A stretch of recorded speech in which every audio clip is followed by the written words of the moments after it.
नमस्कार दोस्तों, अगर आपके मन में थोड़ा सा भी शक होगा ना कि चुनाव आयोग वोट चोरी नहीं कर रहा है या फिर चुनाव आयोग एक संवैधानिक संस्था है या फिर ज्ञानेश कुमार बहुत निष्पक्ष काम कर रहे हैं, चुनाव आयोग की प्रेस कॉन्फ्रेंस के बाद अब आपके सारे सवालों के जवाब आपको मिल जाएंगे। आपका जो शक है वो दूर हो जाएगा और शायद वो यकीन में बदल जाए और शायद आप ये कहने को मजबूर हो जाएं कि जो बात राहुल गांधी ने कही उस बात में दम है। दोस्तों, प्रेस कॉन्फ्रेंस जो हुई चुनाव आयोग की, उसके बाद लग रहा था कि तमाम सवालों के जवाब दिए जाएंगे, ज्ञानेश कुमार जी सामने आएंगे और जो सवाल राहुल गांधी ने उठाए हैं, जो तथ्य उन्होंने दिखाए, जो डेटा उन्होंने सामने रखा पीपीटी के जरिए, उसके सारे सवालों के जवाब मिल जाएंगे और अब ये साफ हो जाएगा कि चुनाव आयोग एक संवैधानिक संस्था है और निष्पक्ष चुनाव कराता है और विपक्ष जो मांग कर रहा है डेटा की, वो डेटा चुनाव आयोग सामने रख देगा। बड़ी उम्मीदों के साथ लोग प्रेस कॉन्फ्रेंस अटेंड करने के लिए गए, टीवी खोलकर देखा कि आखिर क्या बोल रहे हैं ज्ञानेश कुमार। जब उन्होंने बोलना शुरू किया तो ये लगा ही नहीं कि चुनाव आयोग के मुख्य अधिकारी हैं, ऐसा लगने लगा जैसे ये भाजपा के प्रवक्ता हो। जिस तरीके से भाजपा की भाषा है माफी मांगो, उसी तरह की भाषा चुनाव आयोग के अधिकारी की नजर आई। बजाय इसके कि वो सवालों के जवाब देते, वो राहुल गांधी को उल्टा धमकी देने लगे। सुनिए उन्होंने क्या कहा। अगर कोई सोचता है कि एक पीपीटी देकर, जो कि चुनाव आयोग के आंकड़े नहीं हैं, चुनाव आयोग ने मतदाता सूची जरूर दी है, लेकिन पीपीटी में गलत तरीके से एनालाइज करना, गलत आंकड़े देना और यह कहना कि पोलिंग ऑफिसर ने कहा है कि इस महिला ने 2 बार वोट दिया है, इतने संगीन विषयों पर बिना हलफनामे के चुनाव आयोग को काम नहीं करना चाहिए। यह संविधान और कानून दोनों से विरुद्ध में होगा। और यह भी मैं आपको बतलाना चाहता हूं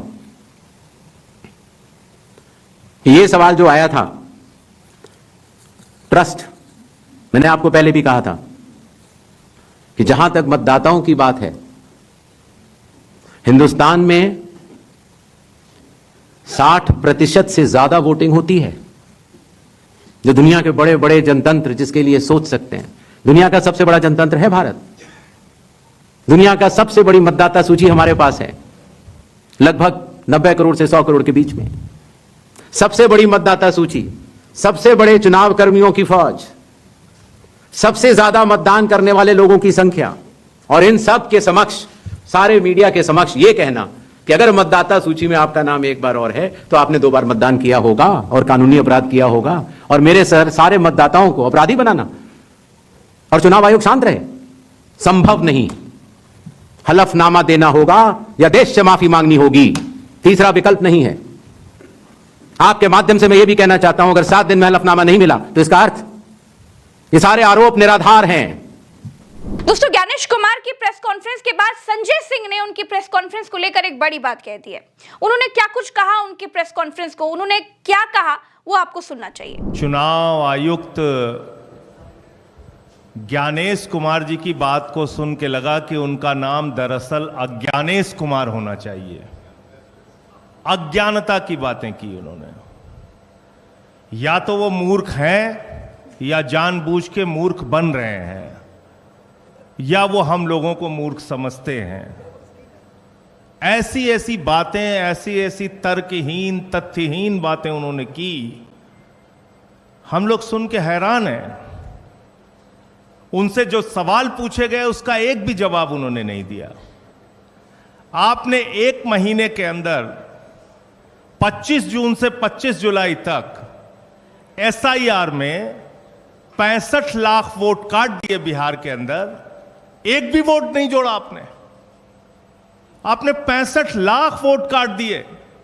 आप कह रहे हैं आप एसआईआर कर रहे हैं, स्पेशल इंटेंसिव रिवीजन, और उस रिवीजन में आपको एक भी आदमी पूरे बिहार में वोट जोड़ने लायक नहीं मिला।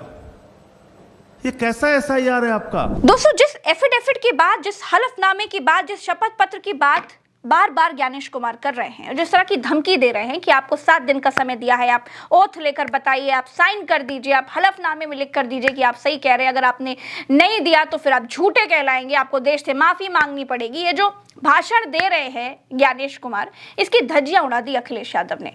अखिलेश यादव हाथ में एफिडेविट की कॉपी लेकर के पत्रकारों को बांटते रहे और उन्होंने बताया कि देखिए इतना बड़ा घपला हुआ था उत्तर प्रदेश के चुनाव में, हमने लिखित में शिकायत की थी, हमने हलफनामा दिया था, लेकिन कोई कार्रवाई नहीं हुई।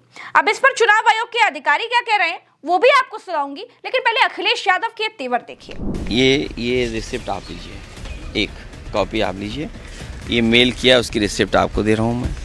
ये रिसिप्ट आपको दे रहा हूँ, अलग अलग हो सकती है, अलग अलग हो। एक रिसिप्ट आपको, रमन तुम लोगे?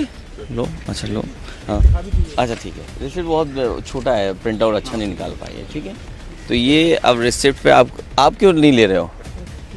ठीक है, अच्छा ये, और ये रिसिप्ट है, ये विद एफिडेविट से, वो भी मैं दे रहा हूँ आपको, लीजिए। आपने कॉन्फिडेंस देखा अखिलेश यादव का? जो सच होता है वो ऐसी कॉन्फिडेंस के साथ बात करता है। अब इसी जगह पर आप चुनाव आयोग के अधिकारी जो ज्ञानेश कुमार जी हैं उनकी बात सुनिए। उनसे पूछा क्या जा रहा है और वो जवाब क्या दे रहे हैं। जब उनसे अखिलेश यादव के एफिडेविट की बात की गई कि भाई आपको एफिडेविट मिले थे, पहले आपने क्या कर लिया जो आप राहुल गांधी से एफिडेविट मांग रहे हैं, करना तो आपको कुछ है नहीं। तो इस पर उन्होंने बोला कि हमारे पास तो कोई एफिडेविट आया ही नहीं। सुनिए। किसी एक राज्य से, उड़ीसा से या उत्तर प्रदेश से कुछ शिकायतें की गई, बात वहीं की वहीं है। चुनाव हारने या जीतने के बाद जिस मतदाता सूची पर चुनाव हुआ उसके ऊपर बिना हलफनामा दिए, हलफनामा दिया गया ये बात ठीक नहीं है, बिना हलफनामा दिए, बिना ओथ दिए, सिर्फ एक पत्र लिख कर अगर हमारे बूथ लेवल ऑफिसर्स और एसडीएम्स और डीएम्स इनके कार्यशैली पर अगर कोई प्रश्न चिन्ह लगाता है तो ये गलत है। दोस्तों, इसी एफिडेविट पर संजय सिंह ने एक बहुत बड़ी बात कही। संजय सिंह ने कहा कि हम खुद चुनाव आयोग के दफ्तर गए, अनुरोध करके, विनती करके, प्रार्थना करके उनसे कार्रवाई करने के लिए कहते रहे, लेकिन कुछ नहीं हुआ। सुनिए इस एफिडेविट वाले मसले पर संजय सिंह ने क्या कहा और किस तरीके से चुनाव आयोग की पोल खोल कर रखती। सुनिए। आप कहते हैं शिकायत नहीं की गई आपको। मैं दिल्ली का उदाहरण बताता हूं। दिल्ली में केंद्रीय मंत्रियों के घर पे 33 वोट बने, 25 वोट बने, 22 वोट बने, सांसदों के घर में 15 वोट बने। मैं खुद केजरीवाल जी के नेतृत्व में जाके शिकायत हमने लिखित रूप से दे के आए थे हम लोग। कोई कार्रवाई आपने नहीं किया। आपने नई दिल्ली विधानसभा क्षेत्र में 42,000 वोट काट दिए, 42,000 वोट चुनाव शुरू होने से पहले। 14 विधानसभाओं में भारतीय जनता पार्टी के कार्यकर्ताओं ने हजारों वोट कटवाने की एप्लीकेशन दी। ये सारी लिखित शिकायत, मिल के शिकायत, अनुरोध करके शिकायत, बार बार कह के शिकायत हम लोगों ने चुनाव आयोग में जाके की। आज तक कोई कार्रवाई आपने नहीं किया। समाजवादी पार्टी के रामगोपाल जी ने बताया, उन्होंने एफिडेविट पर शिकायत किया। महाराष्ट्र के अरविंद सावंत भाई ने बताया और तमाम लोग, बंगाल में ममता जी ने बताया कि कैसे आपने फ्रॉड किया वहां पे। लेकिन आप कोई कार्रवाई नहीं करते। फिर कह रहे हैं कल की प्रेस कॉन्फ्रेंस से ज्यादा तो मुझे हंसी परसों का उनका चिट्ठी देख के आई। उनका जो लेटर आया सामने, उसका पॉइंट नंबर 7 में पढ़ रहा था।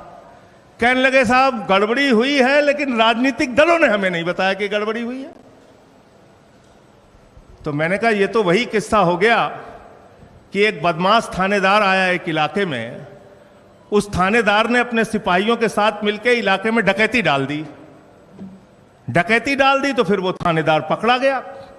थानेदार जब पकड़ा गया तो थानेदार ने कहा कि साहब इस इलाके के लोगों ने बताया ही नहीं कि डकैती डालना गलत बात है, चोरी करना गलत बात है। भैया एसआईआर आपने शुरू की, वोटर लिस्ट ठीक करना आपका काम है। 2018 का सुप्रीम कोर्ट का जजमेंट है, वोटर लिस्ट ठीक करना सिर्फ और सिर्फ चुनाव आयोग की जिम्मेदारी है। आप विपक्षी दलों को धमका रहे हैं, कह रहे हैं कि ये संविधान के खिलाफ बोल रहे हैं। हम लोग संविधान बचाने की लड़ाई लड़ रहे हैं। मताधिकार एक ऐसा अधिकार है जो बाबा साहब डॉक्टर भीमराव अंबेडकर जी ने भारत के संविधान में दिया और कहा कि राष्ट्रपति के वोट की गिनती भी एक होगी और गांव में रहने वाले मजदूर के भी वोट की गिनती एक होगी। हम इसकी लड़ाई लड़ रहे हैं। दोस्तों, चुनाव आयोग की सुई एक ही जगह पर अटकी है। वो बार बार कह रहे हैं कि राहुल गांधी को 7 दिन का समय दिया है, आप ओथ पर लिख कर दीजिए, आप एफिडेविट पर लिख कर दीजिए, बजाय इसके कि आप सवालों के जवाब देते। आप ये कह रहे हैं कि राहुल गांधी जो डेटा दिखा रहे हैं पीपीटी में, जो उन्होंने तमाम सच्चाई खोल कर रख दी, वो झूठ है, वो फेक है। तो फिर आपको सामने लेकर के आना चाहिए था सच्चाई।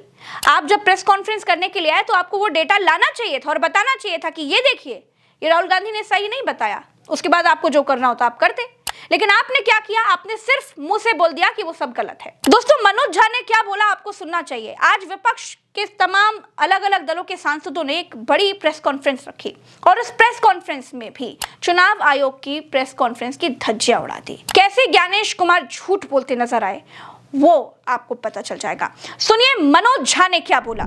हमारी आपत्तियां, चाहे राहुल जी हों, तेजस्वी जी हों, अखिलेश जी हों, या मंच पे बैठे कोई लोग हों, दिल्ली का मामला हो, महाराष्ट्र का हो, हरियाणा का हो, हमारी शिकायत इसी किताब की ताकत से आती है। यह भारत का संविधान है। कल माननीय मुख्य चुनाव आयुक्त कह रहे थे कि हमसे सवाल पूछ रहे हैं, संविधान पे सवाल उठा रहे हैं। महोदय, आप संविधान के पर्यायवाची नहीं है, आप जन्मे हैं संविधान से। ये तो आप मोदी जी की तरह बोल रहे हैं कि उनकी आलोचना राष्ट्र की आलोचना है। मोदी जी राष्ट्र के पर्याय नहीं है।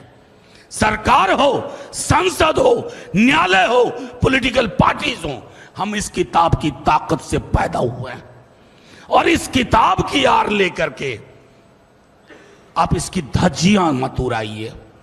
मैं तमाम अपने साथियों के माध्यम से एक ही बात कहूंगा, this book is for protection, safeguard. It cannot be a shield for your defiance of constitutional propriety and morality. That is what you are doing. आपने कल एक आखिरी चीज कहूंगा, एक स्तर पर उनके अंदर राजीव जी आ गए थे, पुराने वाले, शाराना अंदाज में बोला, क्या होता है, पक्ष विपक्ष नहीं, सब समकक्ष हैं। ये कहना आसान है, दिखना बड़ा मुश्किल है। कल हम अपने मुख्य चुनाव आयुक्त को ढूंढ रहे थे, वो तो मिले नहीं, बीजेपी का एक नया प्रवक्ता और मिल गया। शुक्रिया। दोस्तों, इस एफिडेविट पर महुआ मोइत्रा ने भी चुनाव आयोग की खूब कलई पकड़ी है। किस तरीके से लताड़ा है महुआ मोइत्रा ने, आपको वो भी सुनना चाहिए। उन्होंने साफ कह दिया कि किस तरह के एफिडेविट की बात कर रहे हैं, ये आपके अपने डेटा है, ये आपका अपना सबूत है और वो हम आपके सामने रख रहे हैं और आप हमसे एफिडेविट मांग रहे हैं। सुनिए क्या बोले Mahua Moitra. What is an affidavit? Please understand, you can do a suo motu inquiry when someone raises an objection if your intentions are bona fide. We are only pointing out flaws in your own documents. Are you asking us to authenticate your own documents by an affidavit? These are your documents that have flaws by your own admission. You yourself said that 22 lakh people were there and they were not put on record, so that is a flaw. Can you, Mr. Chief Election Commissioner, put on affidavit that this list of 65 lakh deletions are correct? If this list is correct, then you cannot put on affidavit that the list with the 22 lakh deaths which are not put on record, all previous lists are incorrect. Either it is one or it is the other. You are asking us to authenticate your documents while you are publicly saying that they are wrong from previous years. दोस्तों, कुल मिलाकर चुनाव आयोग सिर्फ लीपापोती करते हुए नजर आया। कुल मिलाकर ऐसे लगा कि एक स्क्रिप्ट दे दी गई है उसे और बोल दिया गया है आप ये जाकर के पढ़ लो, आगे देखा जाएगा, और कुछ नजर नहीं आया। राहुल गांधी ने बड़े साफ शब्दों में ये बात कही कि 2023 में इन लोगों ने ये नियम इसीलिए बदल दिया था जिसमें चुनाव आयोग, मुख्य चुनाव आयुक्त के ऊपर किसी तरह की कोई शिकायत, कोई एफआईआर किसी राज्य में कोई नहीं कर सकता, कोई कार्रवाई नहीं कर सकता। ये नियम इसीलिए बदला गया ताकि चोरी छुपे जो काम हो रहा है वो बिना डरे लगातार होता रहे। राहुल गांधी ने 2023 के मामले पर क्या बोला था, इस कानून को बदलने को लेकर क्या कुछ कहा, आपको सुनना चाहिए। इससे शायद आपकी आंखें खुल जाए और आप कड़ी से कड़ी जोड़कर समझ पाएं कि किस तरीके से एक सोची समझी रणनीति के तहत पूरे चुनाव को कैप्चर करने की कोशिश की जा रही थी। मैं उनसे पूछना चाहता हूं, आपने कानून बनाया, आपने सीसीटीवी का कानून बनाया, फिर आपने उस कानून को बदला क्यों? सरकार ने क्यों बदला? मैं एक और सवाल पूछना चाहता हूं, भाइयों और बहनों, आप जानते हो कि इलेक्शन कमिश्नर पर कोई भी केस नहीं किया जा सकता है।